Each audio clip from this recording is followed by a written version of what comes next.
Sir Les Patterson.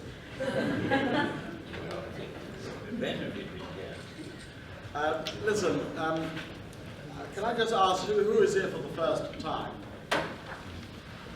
Okay, quite a few. So, anyway, have a look at the leaflets. We've got lots of people coming through, and next week we've got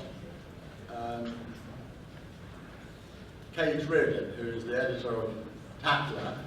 We've got Charles Moore, who is the editor of The Spectator, so you can't accuse us of not bringing both levity and erudition. And then we've got Joanna Lumley as well. So, very good lineup next week. And then there are other minor and major characters coming on. And next year, we'll be having a few more people. And in the last 2 years, we would have done 100 interviews. So, this is actually, for 10 quid, the best kept secret in London.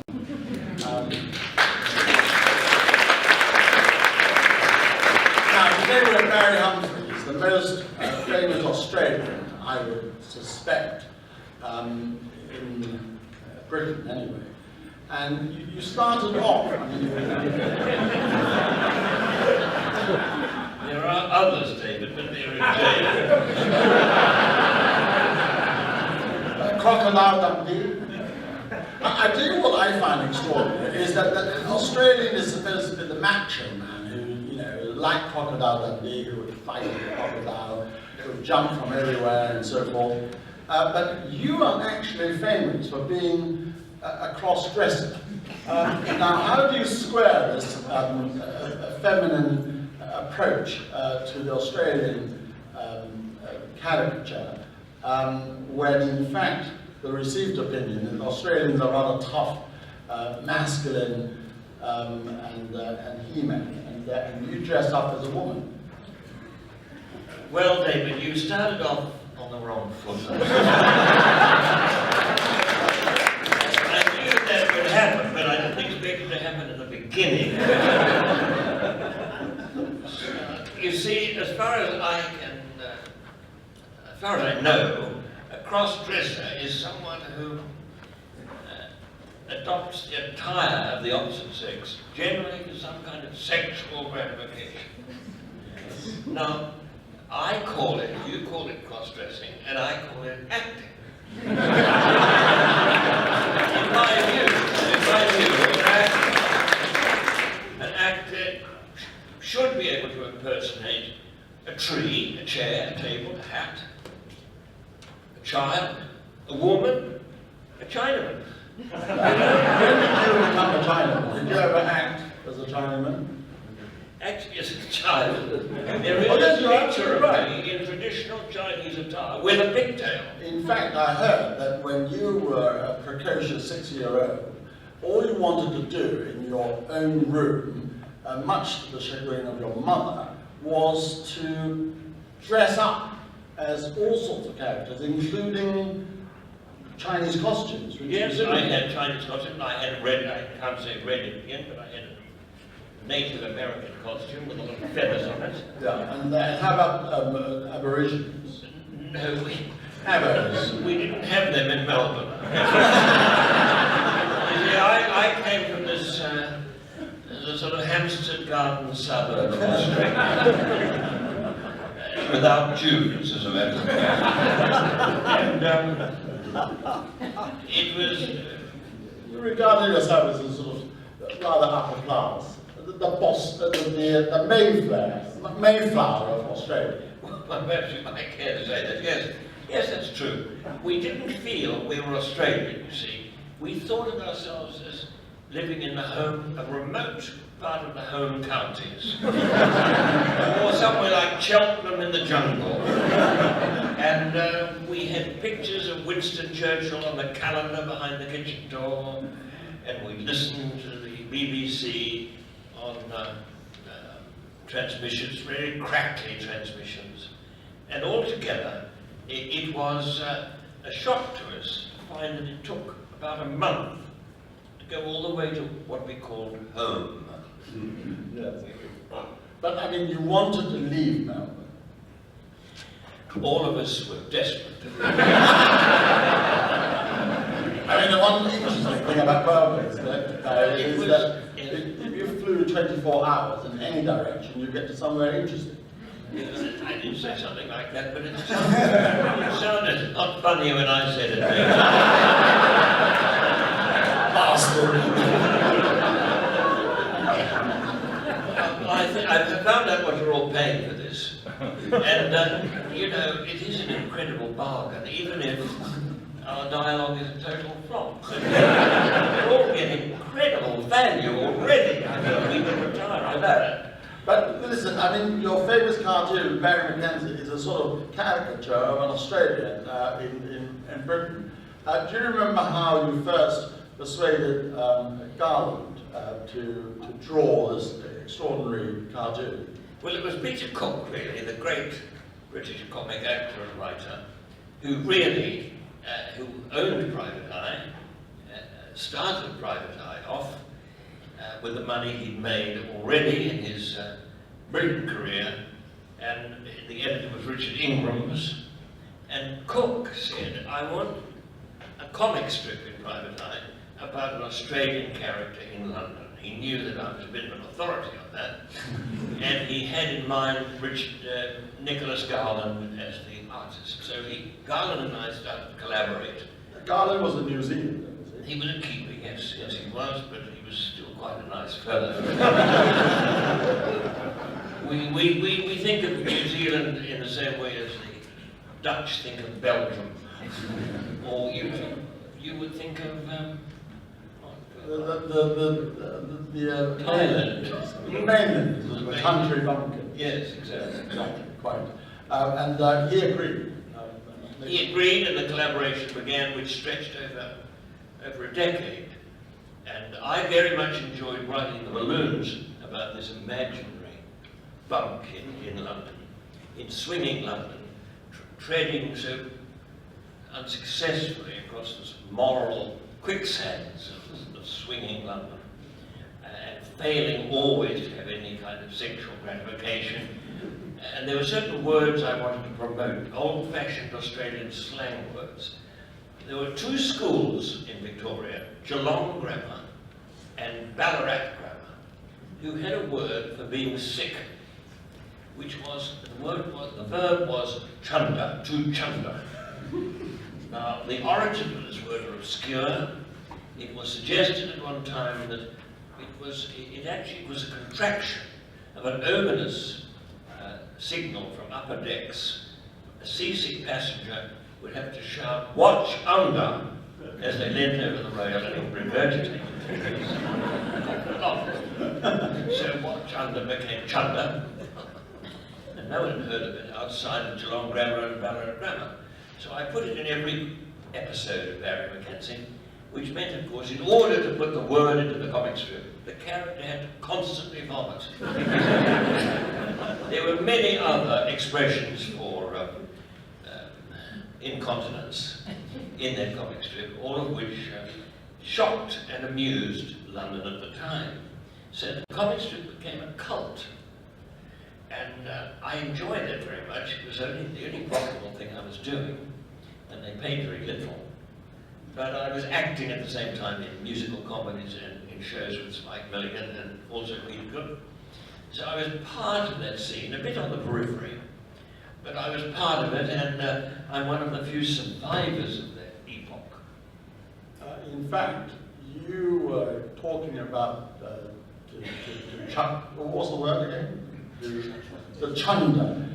You were always a practical joker, and one of your classic practical tricks was to put a lot of custard in a sick bag, right, before you go on an aeroplane. And then when the plane takes off, about 20 minutes in, and everyone's being served with dinner, you would suddenly go pretending to chunder, and then you bring out this prepared bag, which they didn't know was prepared, and you contrive to chunder inside, and everyone was disgusted with this, and they see the bag filled up with chunder, and then you then get a spoon and start eating. Is that true? Another anecdote which David has successfully ruined. A lot of was no tag, are better performed than related. Tell us another one. But it wasn't custard, it was Heinz Russian salad, which is much more realistic. That's another practical It joke. raised the tone of this a bit. Tell us another practical joke you used to. Well, I used to, coming to London after Australia, of course, was really a descent into the abyss scene, you know. It seemed so terribly poverty-stricken. And Australians were shocked at the reluctance of the British to wash. You see, the aversion to bathing was very noticeable, especially on the Underground Railway. And in fact, many expressions arose, you know. For thirst, for example, people would say, I'm feeling very dry at the moment. And Australians would say, I'm as dry as a Pommy's bath mat. Pommy being a sort of affectionate expression for English. And the bath mats in England were always I thought it was the frogs who never bathed or douche.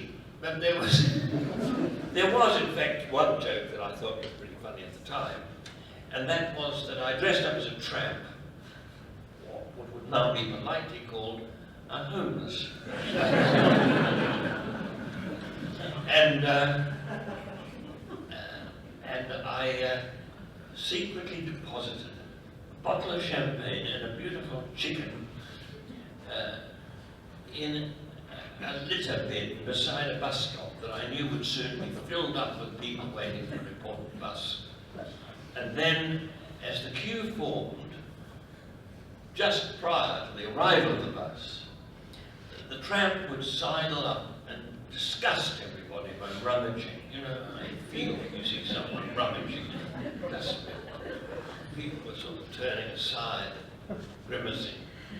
Suddenly the tramp discovered a bottle of champagne and a chicken which he began to devour. Delighted, went off, happy as anything, opened the champagne and wandered off into the night. And of course I had a picture of all those respectable people at the bus queue waiting a moment and then having a bit of a look in the dustbin. These were attempts by a frustrated actor, out of work for that matter, to introduce an element of the theatrical into everyday life, really on everyday life, and trying to give people an experience they couldn't explain. There seemed to be no logical explanation why this was done. It wasn't on television, it was before the days of candid camera.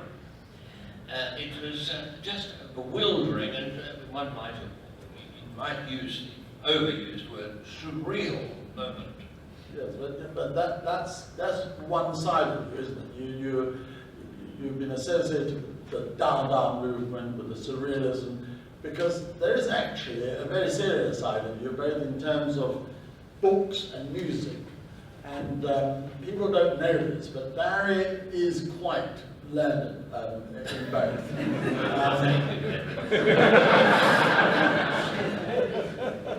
Your love of books came about, I gather, when at the age of 9, your mother threw away all your books because she said, apparently, you read them all, you don't need them anymore, and she just threw them away. And ever since then, you had a thirst for books, which made you become a collector of books. Pathological, really. But Yeah. now I did come home from school one day and I said to my mother, where are my books? These bookshelves were empty. And she said, well, a very nice man from the army came here.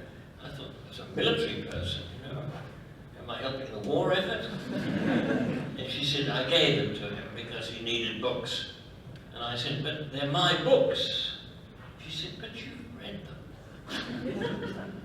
I can still remember, I've managed over the years to try to replace each book because I could remember them. I had photographs of them in my brain. And most of them I've replaced in the correct editions.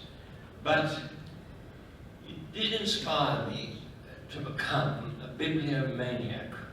What books? Well, mostly late 19th century fiction and poetry, ghost stories in particular, illustrated French books. The Fleur de Mal, Baudelaire, I had many editions of that. What, in French? You read French at the age of 9? No, I didn't, but this is more recently. Oh, right. I thought your mother was, when she was through with it, you were at school. I was then a schoolboy, but I mean later on. Oh, yes. Oh, I see. Yes. Yes. Oh, which books were they? Yeah. Oh, things like Robin Hood and Brave Midnights, Eric or Biggles? Little. A few Biggles? No, I didn't like Biggles. Too mainstream.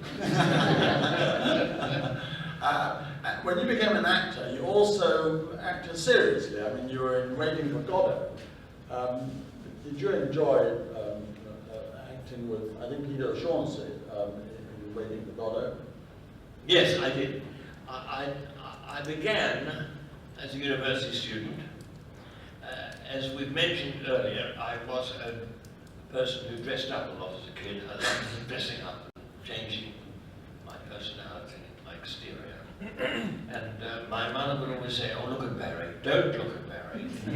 He's drawing attention to himself." And I thought I might call a show Barry Humphries Draws Attention to Himself. She also, paradoxically, took me to the theatre to see the usual things we saw in Melbourne, which were very often West End farces with what they advertised as the original West End cast, which turned out to be the touring company and a lot of very superannuated old actors. And my mother would sit with me, she'd have seats in the middle of the front row, and I was a schoolboy, and she'd lean towards me and she'd say, "Look at that. Isn't it pathetic at his age?" And I once saw an actor, poor old creature, so old, he must have been 50. And I saw him flinch slightly. I remember that vividly. And so when I'm on stage, and I look down in the audience, and I see a woman with a hat and gloves, turning towards a schoolboy and saying something, I know what she's saying. Isn't it pathetic at his age? I suppose it is really. It's a pretty ignominious way to earn a living. But I went to the university and I drifted into the theatre, and I was at first in plays by Shakespeare. And I remember a production of Twelfth Night where I was miscast as the romantic lead, Prince Orsino. If music be the food of love, you know, I can't say that. And I was given tights to wear black tights. And I'm convinced that when I walked onto the stage, there was a little, as they say, a titter ran through the audience. I sensed What? Up the tight? a little titter ran through the audience. And I cringed, you know. And 3 nights later, the director took me aside. He said, "Your performance is disgraceful." He said, "Your entrance meant to be regal." He said, "You come on, you skulk." There's no other word for it. You hide behind the furniture. "Why do you do that?" He said, "You're ruining the role and the play, the first act." I said, "Look, it's my legs." I said, "Frankly, my legs," I said, they're risible. The audience laugh when I come on, or suppress laughter, nothing worse. So he said, "Look, my wife says you have good legs." And she's right, actually. I have very, very good legs. I mean, north of my legs, I've gone off a bit. Are still quite good. And so I said, "Look, Ray, I mean, it's my legs." He said, "No, you have very good legs." He said, "I have to tell you something.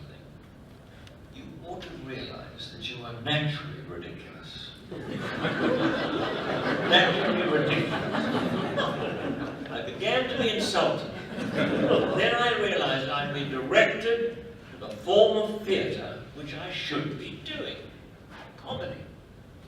So I drifted again into comedy. I wasn't good in plays, I couldn't remember the lines. Hopeless at memorizing lines, but I decided it was better to make them up as I went along, to be honest. And so I developed a gift for improvising. And I wrote my own characters based on Australian characters, one of whom you will never guess, was vaguely based on my mother and my aunties. Vaguely. And so that was what I began to do, and every now and then I would depart and do things like Waiting for Godot, which was wonderful, really. I know, but you couldn't have fluffed the lines. I mean, they're a long play, there are only two of you. And you must have remembered lines. Oh, I did remember the lines. You know, it's not beyond me to have seen big lines. But you know, if you're the only person in the show, you get twice the money. But there are two of you, so you're Half the money in Waiting for Godot. But, and then, of course, we're talking about the year 1958, before any of you were born. Because I am actually approaching 70. From the wrong direction, of course. We're talking, you just talked about your legs, naturally ridiculous and so forth. In your character of Celeste Patterson, you had an absolutely filthy, stained pair of trousers with what can be described as a priapic contour, which for the audience here might not understand is a permanent erection. Was that old Chinese expression? I mean, did you actually shove something down your trousers to make it appear so? Or was that a naturally ridiculous? Well, you know, it was invented. Yes. It was invented by. Will you tell the story about when you Roman, came? you know, Will you tell the story about when you came to Hong Kong to stay with the governor when you were doing Les Patterson? Oh yes. Well, at the time of that great Chinese takeaway, you know, when sadly we lost the colony, gave it away. I did a program for the BBC in which I, in the character of Les Patterson, the Australian diplomat, distinguished Australian diplomat, who many Australians thought was a total exaggeration. Until our diplomats were beginning to look exactly like and I think I did stay with the governor, and we made a very good film. You might be able to Google it some of it, by the way. It was very funny. The BBC had to cut a lot of it. And David was in it. You appear in it, David. Was I cut out? And we did. Was it? I don't know. I'll give you the original version, but you know, I look back on these things with fatuous self-satisfaction, and I'm very pleased, especially with my earlier things. I've taken off a bit, but I've kept it a secret. No one noticed it. However, Les Patterson did have a kind of a rather virile undercarriage. It was, in fact, and this is not generally believed, it was, in fact, artificial. It was to do with certain upholstery that I had to wear. And when I went on a short tour of the Middle East, when one could, I was warned by Leo Sayer, who had just been on one, that I'd only find something in excess of my total fee, because he sang one of his popular ditties and encouraged this audience in a hotel in Bahrain to sing along. And in order to encourage them to sing along, he put the hand microphone between his thighs. He had a sort of intercrural microphone. And it was considered to be, by some very critical member of the local audience, to be a sexual reference, which the singer didn't understand, and he was fined a huge amount of money for being indecent. So I thought, on its way to Bahrain was a suitcase with Les Patterson's costume. So I managed to stop them from sending it, and I said, please remove the penis from the remove the penis. Strange facts to receive. So when I got to the airport, arrived, there was a big fuss. I was summoned at pretty forbidding looking officials. And one man was holding Les Patterson's penis as over a dead rat. bigger than a dead rat. They removed it, but they put it on top of the luggage. They hadn't confiscated it. We had to call, you know, the ambassador, everyone has sons. Luckily, they could get on with the show, which otherwise went very well. But Les Patterson is still with us.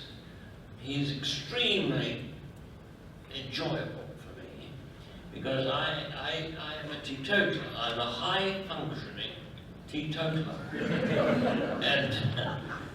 and Les Patterson does all the drinking that I might have been doing otherwise, and he's permanently drunk. But he's a very good advertisement for extreme intoxication. And I can use interesting language when I'm playing Les Patterson. And of course, political correctness, that terrible curse that has fallen upon our behavior and our language, means nothing to him. So in New York, everywhere in the world, Les is fearless. And there's a kind of feeling of gratitude in the audience that he is releasing them from this bondage. Now, we want to have a few questions, don't we, from the audience? Yes, I was You've got a lot of notes today. No, I'm trying to stop you, in fact. But you're the only person I've ever met who used the word intra-crew as between the thighs, for those of you who don't know, which only became known to more people as a result of Oscar Wilde's biography, because he only had intra-crew sex, apparently. He never bugged anybody. So the biography said, I don't know how he knew, but... Don't lower the tone. All right, well, look, let's have a few questions, but they've got to be intelligent and fair, because if either it is not intelligent or if it is a boring question, which it isn't a boring answer, you're to be thrown out. Yes. Hello, Barry. I enjoyed your television series, The Grannies Guide. I'm just wondering which, if anybody didn't see, was about being a more mature person in this modern age. Would you rather be born now or when you were?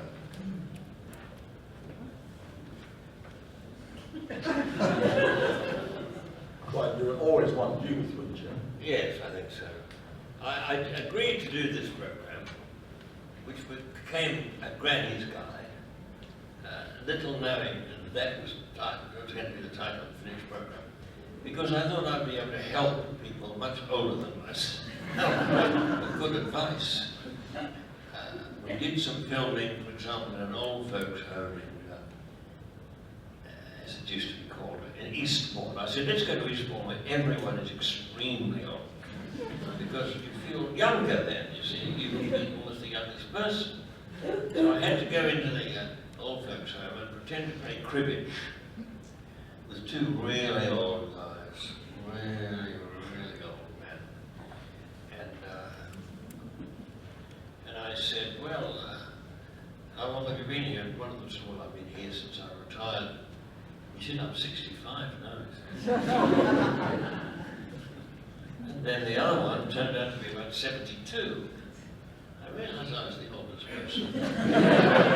Furthermore, I thought I'd be lured into this institution and then locked the door. A bed had already been reserved, not a bedpan. So it was fun to do the program. But there was a question at the end of it, which I'm afraid I didn't hear. Don't worry. Go on. Yes, fantastic to hear and see you this evening, Barry. You told, on the subject of practical jokes, which Sir David was asking you about earlier, you told a wonderful story about how to get a table for lunch at Harvey Nichols about 20 years ago over dinner, when they were apparently full. I don't know if you remember. Do you need a bit of guidance? No, hold on. This is not about you today. I've already been. Sorry. Okay. Do you remember? I can remember having lunch at Harvey Nichols several times, but I don't remember that particular Okay, boring. event. Next question. No, sorry, we'll talk later. Yeah, right. Anybody over there? No question. So David, Yes, yes, here we are, Simon. We can probably hear him. Barry, I'm a man of a certain age, as you can see. Yes, of course. Therefore, my sexual awakenings were to Dame Everage, Dame Edna Everage, back in the day. And I wonder how you cope with being a sexual icon to just about every English middle-aged man. Well, I appreciate the amount of thought that went into that question.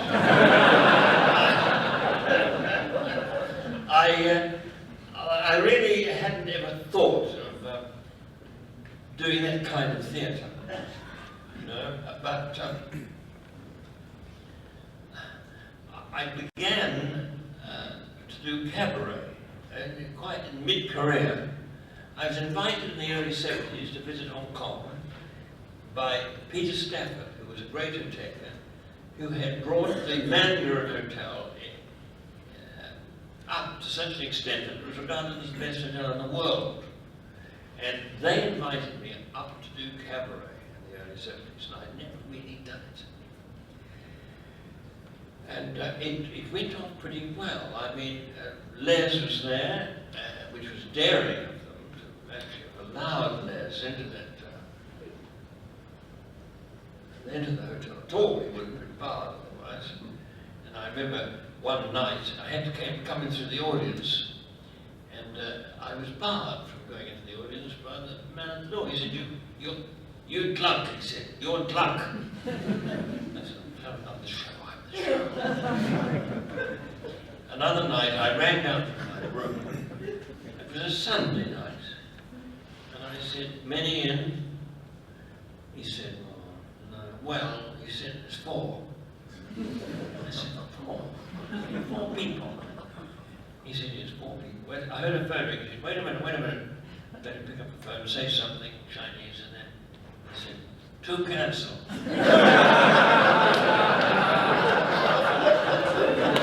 So I said, "I want to speak to the manager." And he said, "Manager, one of 2 people." I hadn't realized on Sunday night they used to be all out on the junk, the Johnny Madison junk.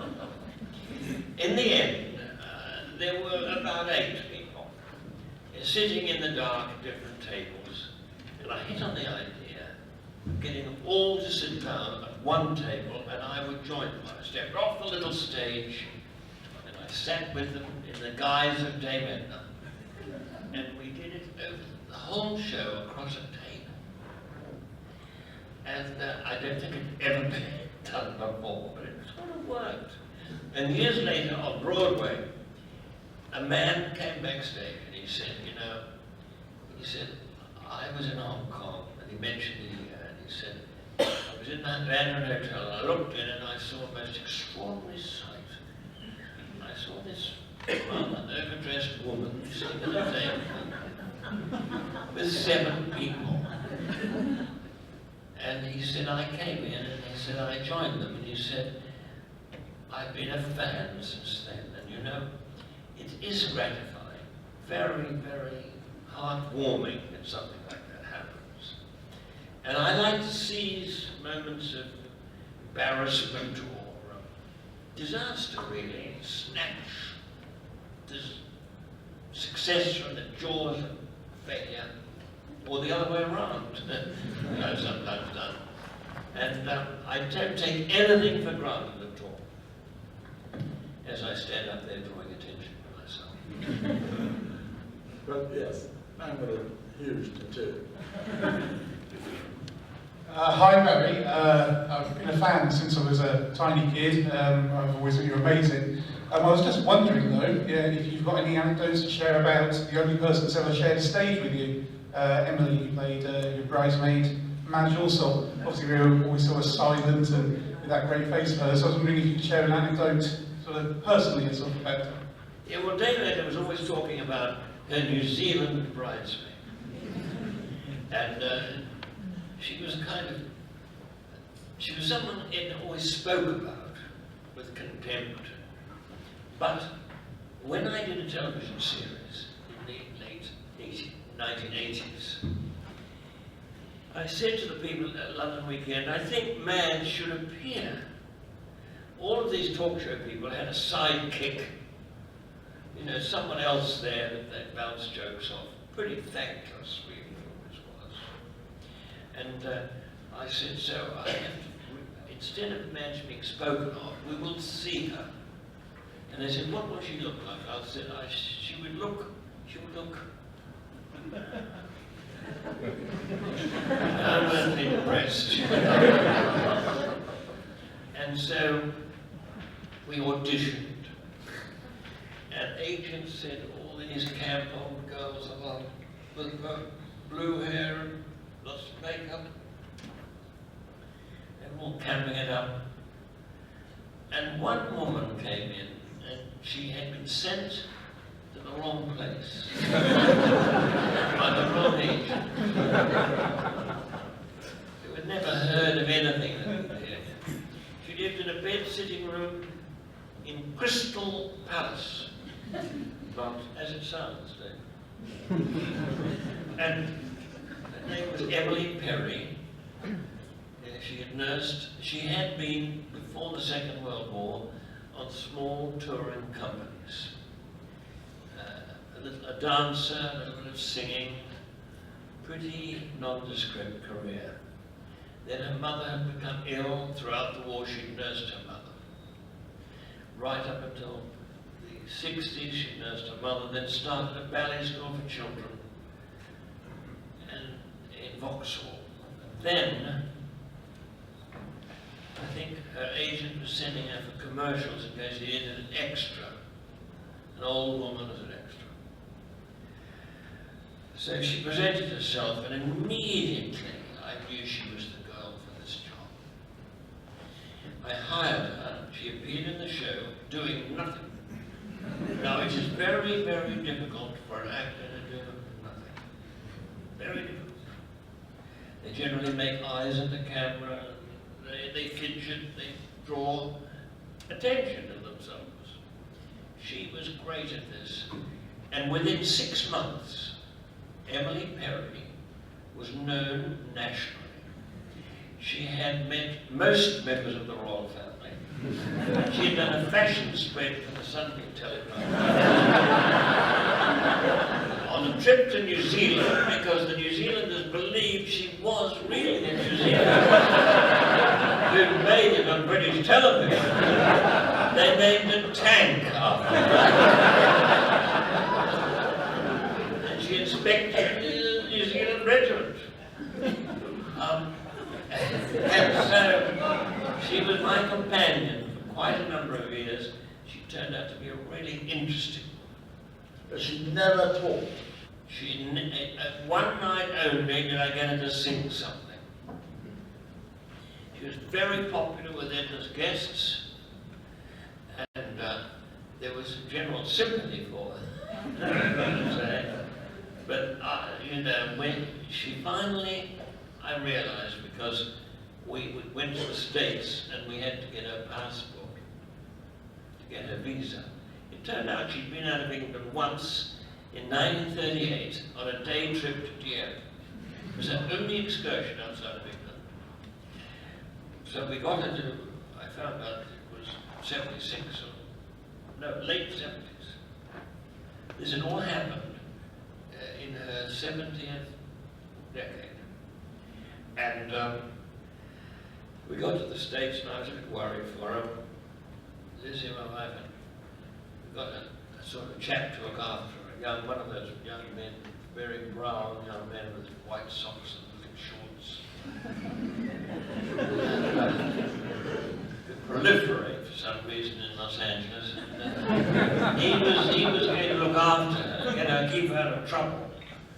So I looked off the balcony of our little hotel room, and there she was coming in at night with parcels and and this boy staggering behind her with a lot of shopping. Exhausted. She was as bright as a button. I looked over the balcony next morning, there she was in a pink jumpsuit by the swimming pool, with a drink full of umbrellas, reading Errol Flynn's autobiography.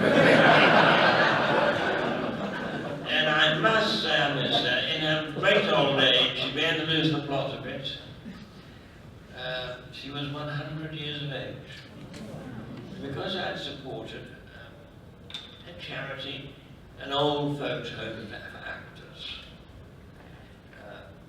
she was, in my absence in Australia, she was put into a dreadful place. And I went to visit her there, and it was one of those nursing homes where they push them in front of a television screen with the sound, fill them up with drugs and hope they'll die. And I leant towards her to give her a kiss, and she said, "I'm in hell here."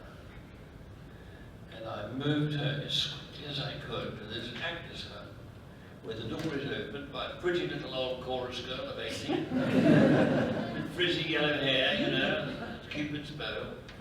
And there's an old actor sitting in a sort of imitation bar wearing a sort of houndstooth jacket with a cravat, a sort of Leslie Phillips type, pink G&T, and she was in heaven there. She was just compass enough to appreciate the Queen's telegram, and that was the last time I saw her. So I don't have a sidekick anymore, except tonight.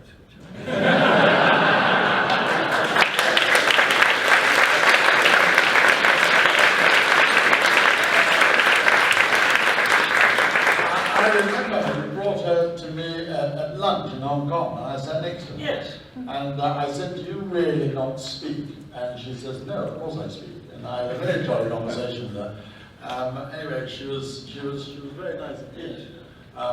There it is. And then the next thing I heard was that she died. There it is. Hi Barry, I read recently that you had met an old Nazi who said to you, "Oh, the Fuhrer would have loved you." And I suppose that begs the question, would you perform for a dictator and what would you do? Well, I don't know. I often ponder this.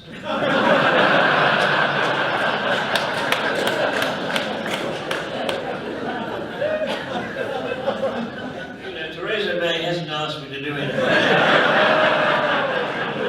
But I think all of us who might have been very small during the war years and read later of collaboration, especially in France, where denunciations even surprised the Nazis, the level of denunciation, is what would we do before we judge?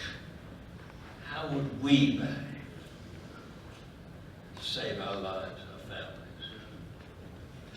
And I did meet this old guy, you know, he wrote a book. What, the Fuhrer? Hitler? No, I missed that, but I reviewed a book called How We Squandered the Reich by an old SS man who worked for Ribbentrop when Ribbentrop was ambassador here in London. And he wrote a book about how bad Ribbentrop was, you know, what a hopeless idiot he was. And it was actually another interesting book by an old Nazi. So I sort of reviewed it, not favourably, but I said a few generous things about it in The Spectator.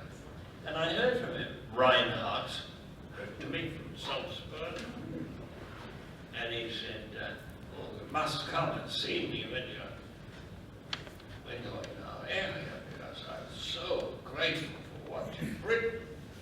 So in fact I went to the Salzburg Festival and I looked him up. I went up there with a rather comfortable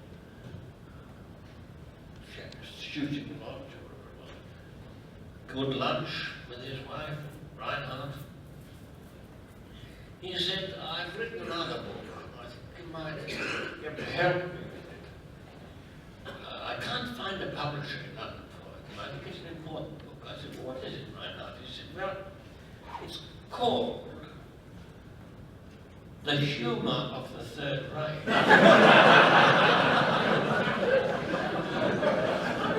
I'm thinking of publishers, George Wright, Ernest Heck, Andre Deutsch. None of them seem to be likely to this work.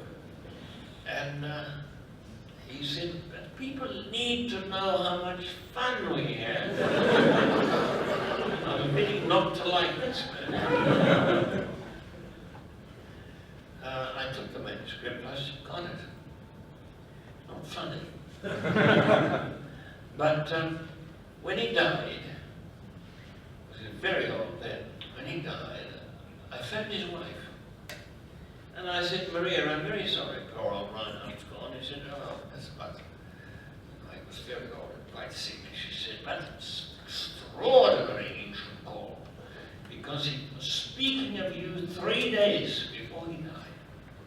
I said, oh, 3 days like that. What did he say? Well, he sat up in bed. He sat up in bed and he said, you know that Barry Humphries, the Führer would have adored him. So, we would put him in front of a theatre, wouldn't we? An endorsement. What would you have told, what would you have told, you saw the Führer, what joke would you have told him, or what would you have asked him? I don't think I could have. There's a very interesting early Frost program made in the 60s, an interview with Walter von Schirach, who founded the Hitler Youth, was condemned to 20 years imprisonment at the Nuremberg trials. And on release he retired to his Bavarian estate. And Frosty went out to see him. And he, Frost said, well, did the Führer have any sense of humor? Ah, he did have a wonderful sense of humor. And then Schirach tells the most appallingly unfunny story. And you can see it on YouTube. It's really a total gem. And here is a man, of course he's coping with incredible, sort of tremendous guilt. So a guilt we don't understand, because we don't all order it. Anyway, that's a solemn note. Yes. Here's a more interesting and amusing question. No pressure then. Dame Edna is occasionally known for saying things that some might say were a little bit inappropriate or outrageous. Have you ever said anything, either when terrorising an audience or interviewing a celebrity guest, that has got you into more trouble than you wish you'd been in? Well, terrorising is really a very bad choice of words. I thought entertaining them. No, it's something I don't quite understand. It seems to me that this character, which is in a strange way independent from me, I don't feel a strong identification. I don't agree with anything Edna says. Very rarely do I. Very rarely do her views coincide with my own. But she has an aspect which does strike fear into people, because somehow standing in the wings and looking at the front row of the audience, I do see people with a mask of terror. I see people hiding behind seats, cowering. But somehow she's, I don't know why, but she seems to be forgiven. She has some knack, which I don't share, of making even the most inappropriate, unkind statement work. For example, many years ago in New York, on the first night, first performance, Edna sometimes asked people to come on stage. And there was a woman sitting in the second row who was wearing sunglasses throughout. And Edna had drawn attention to this woman as being, you know, absurdly starry, you know, sunglasses, doors, shades as they call them. And she was calling this woman Four Eyes. And at the end of the show, she called her up on stage.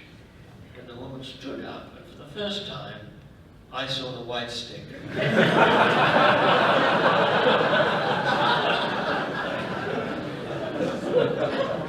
And she was, and so suddenly Edna was saying, "Oh, you don't have to know, please." The woman was determined. Determined. And she, with assistance from other people, she wove her way, staggered up the stairs, and tottered vaguely in the direction of David. A silence. Remember, this is a first night on Broadway.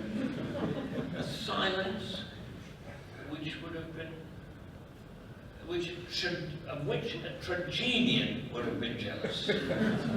Fell upon the audience, an icy silence, as the woman approached him. And I myself, separate in some strange way, thought, what's she going to say? It's over. It's over. First night and it's the last night. We were standing there and Edna said, "Well, at least you didn't bring the dog."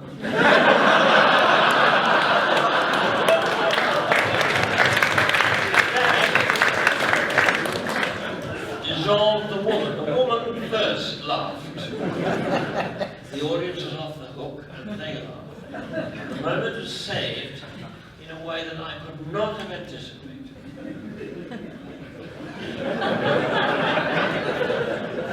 Very good. All right. Yes, another question. My brothers. Well, one minute. Yeah. Oh. Yes. My brother's lived in the Antipodes for the last 50 years, mainly New Zealand, I'm sure you'll forgive him. But he says that we Poms don't get Les Patterson because, in fact, Les Patterson is a good approximation of an Australian politician. And I wondered if you agree with that. Well, I found the English audiences really respond to this Patterson. He's a rather universal character, you know, very jolly and has a very good relationship with all his secretaries. He's got rather a big turnover in every sense of the word. But you see, there was a lot of objection to Les in Australia because someone told us we were learned quite a few years back now that image was important and Australia's national image was at stake. If people like Les Patterson appeared abroad, and so there were questions asked in Parliament as to whether Les would be allowed to perform in England, because he gave a false impression of the refinement which people expect from Australian politics. But then it turned out that Australian politicians were much worse without being funny. And so it was all resolved very happily. All right. Okay. Doing well. Are you afraid or something? Okay. One there. Barry, hi. I've spent a lot of money coming to see Dame Edna's final tour and last final performance, and Yes, she keeps yes. coming back. So I'll just keep paying for it. Very happy to do that. One of the greatest things I ever saw, I think, was at the Theatre Royal Drury Lane.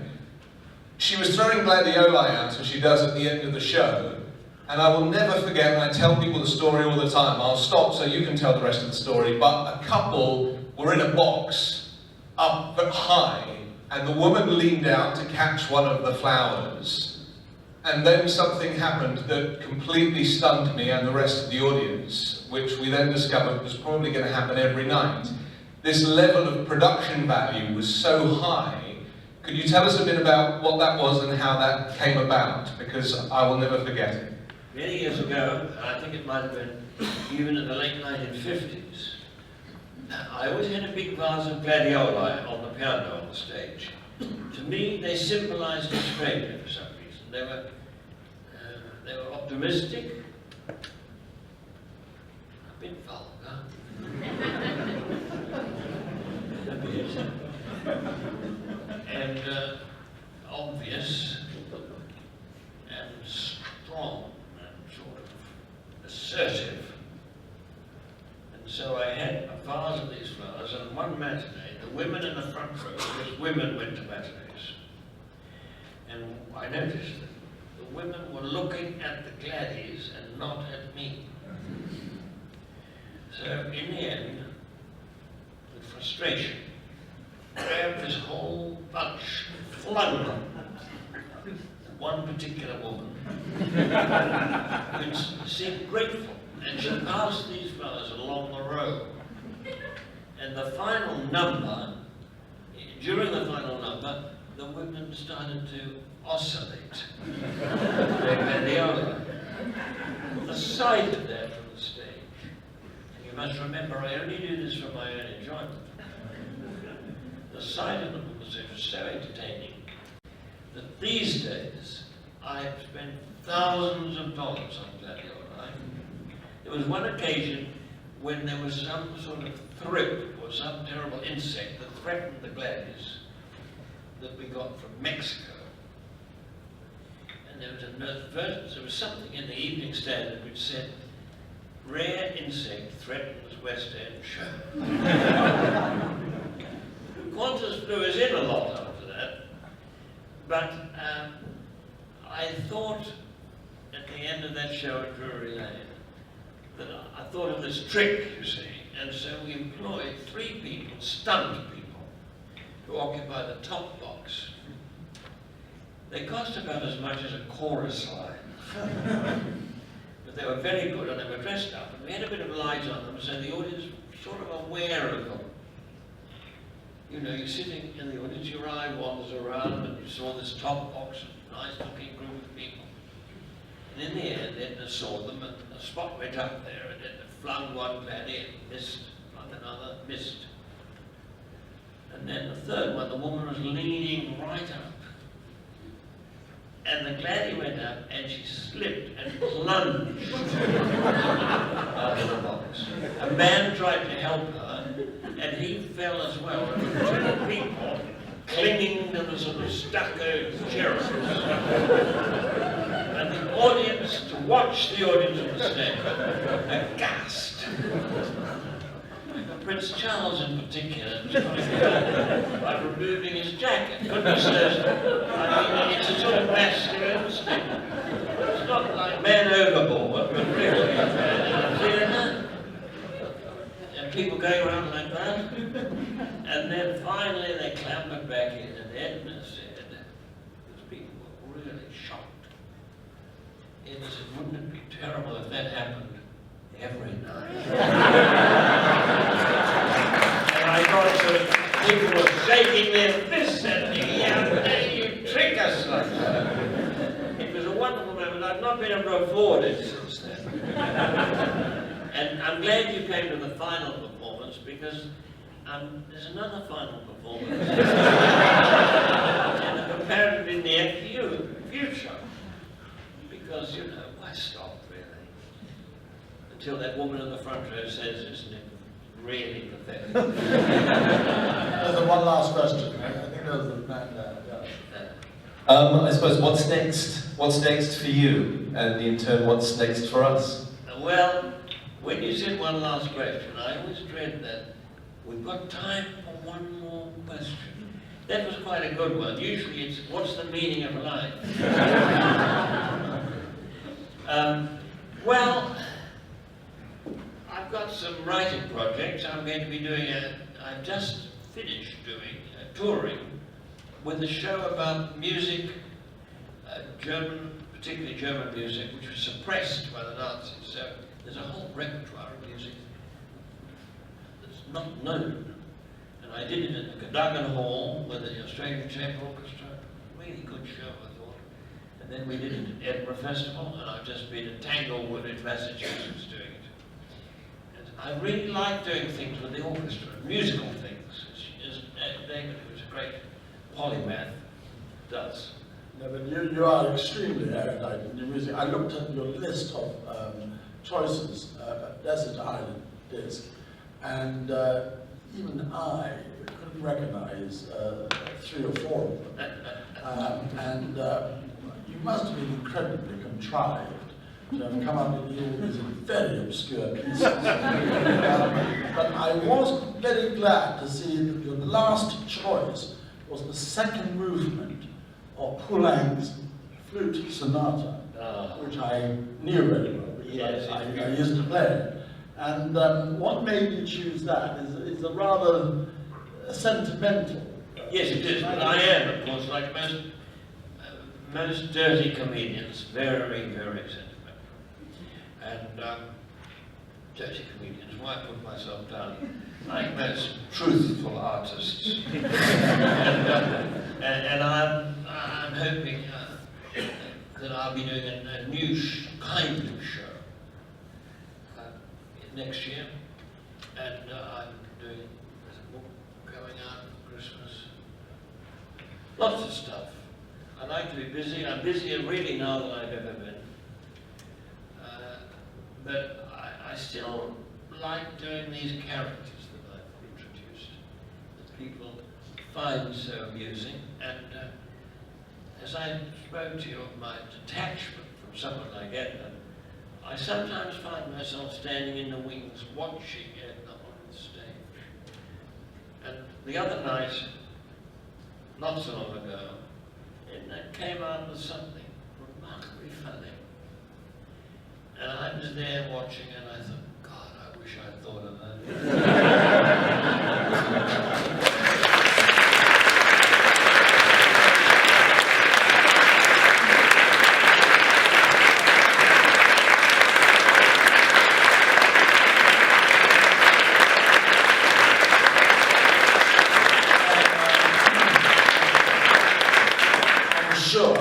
Millions of people will say to themselves as they come and hear you, I wish I'd thought of that. But will you please join me once again in thanking Barry Humphries for coming here.